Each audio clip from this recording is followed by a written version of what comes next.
Good afternoon, friends. For the first time, so it seems in 6 years, the CBIC, central government departments and state GST departments across the country, so it seems have joined hands for a special drive from 16th May 2023 to 15th July 2023 against fake input tax credit and fake GST registration. It seems from this instruction that for the first time, in case a supplier is found to be non-existent in certain state, in a principal place or additional place of business in certain jurisdiction, an action including a recovery action against the said person may be taken in another jurisdiction or another state where he is found to be existent. The state departments across the country and the state and central GST departments across the country will appoint nodal officers in their jurisdiction where they would facilitate this kind of action. Let us understand this instruction as well as also understand for genuine taxpayers who may have made certain errors or omissions and how they should sanitize their GST registrations so as to not face hardship and the wrath of the GST departments, especially in this special drive.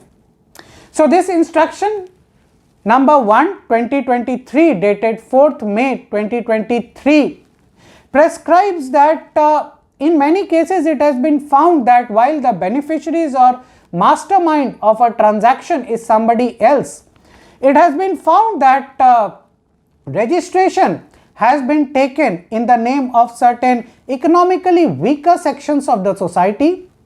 In many places of business, principal and additional places of business, the taxpayers are found non-existent. The GSTINs have been found but authorized representatives have not been found, or the documents have not been found. In such cases, in this special drive for 2 months from 16th May 2023 to 15th of July 2023, action can be taken across and in any part of the country, in any jurisdiction, by data sharing by these nodal officers.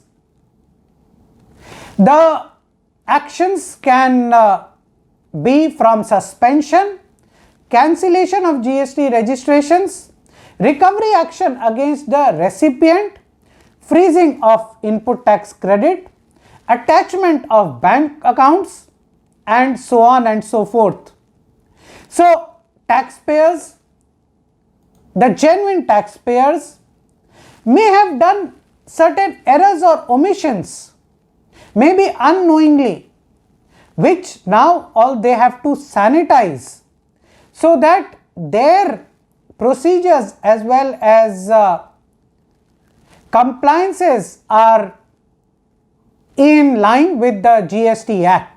Let us understand what are these errors and omission and how the genuine taxpayers should sanitize their procedures and compliances so as to avoid the wrath of the GST departments. Friends, many a times it has been seen that certain taxpayers, including e-commerce operators, they take a virtual registration under GST. What is a virtual place of business? It is a table space agreement in, say, a business center wherein multiple GST taxpayers are registered. This is not allowed under the GST law. Even if you get into a table space agreement, there has to be a table space dedicated to a taxpayer. The books of accounts and details like sales register and purchase register etc. under Rule 56 have to be maintained at these principal or additional places of business. The authorized representative should be there in each state at least, if not at every additional or principal place of business, who should be available as required. In case many a times it is seen that the additional or principal places of business are shifted, then the shifting or the movement of these APOBs and PPOBs should be adequately reflected on the GST portal. Many a times some repair work happens in the additional or principal places of business. In that case, a suitable display should be available outside these additional or principal places of business where repair work is happening temporarily, wherein a person should be at least available on call in case of any officer's visit. Again, and very critical, especially service providers.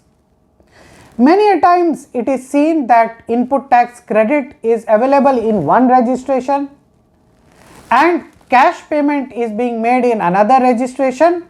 For whatever reason, there can be multiple reasons, and it is generally seen that a transfer of input tax credit is made through a service bill.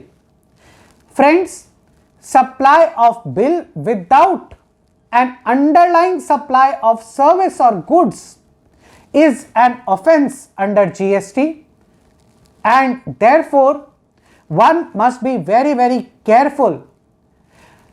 Please, like revenue neutrality, please, like the department has not lost any money in these transactions. They are not considered even at the courts level, and it is very clear that these are grave offences under GST. So taxpayers must be aware of the GST law. Again, e-way bill reconciliation not only with GSTR 1 but even with GSTR 3B for inward as well as outward supply, that is a requirement under GST, especially for the larger taxpayers. One cannot take pleas like you see, data is available for 5 days at a time in the GST portal. It is expected that this reconciliation should have been done till now. So if not done, the taxpayer should do these reconciliation and keep it available in case of any scrutiny.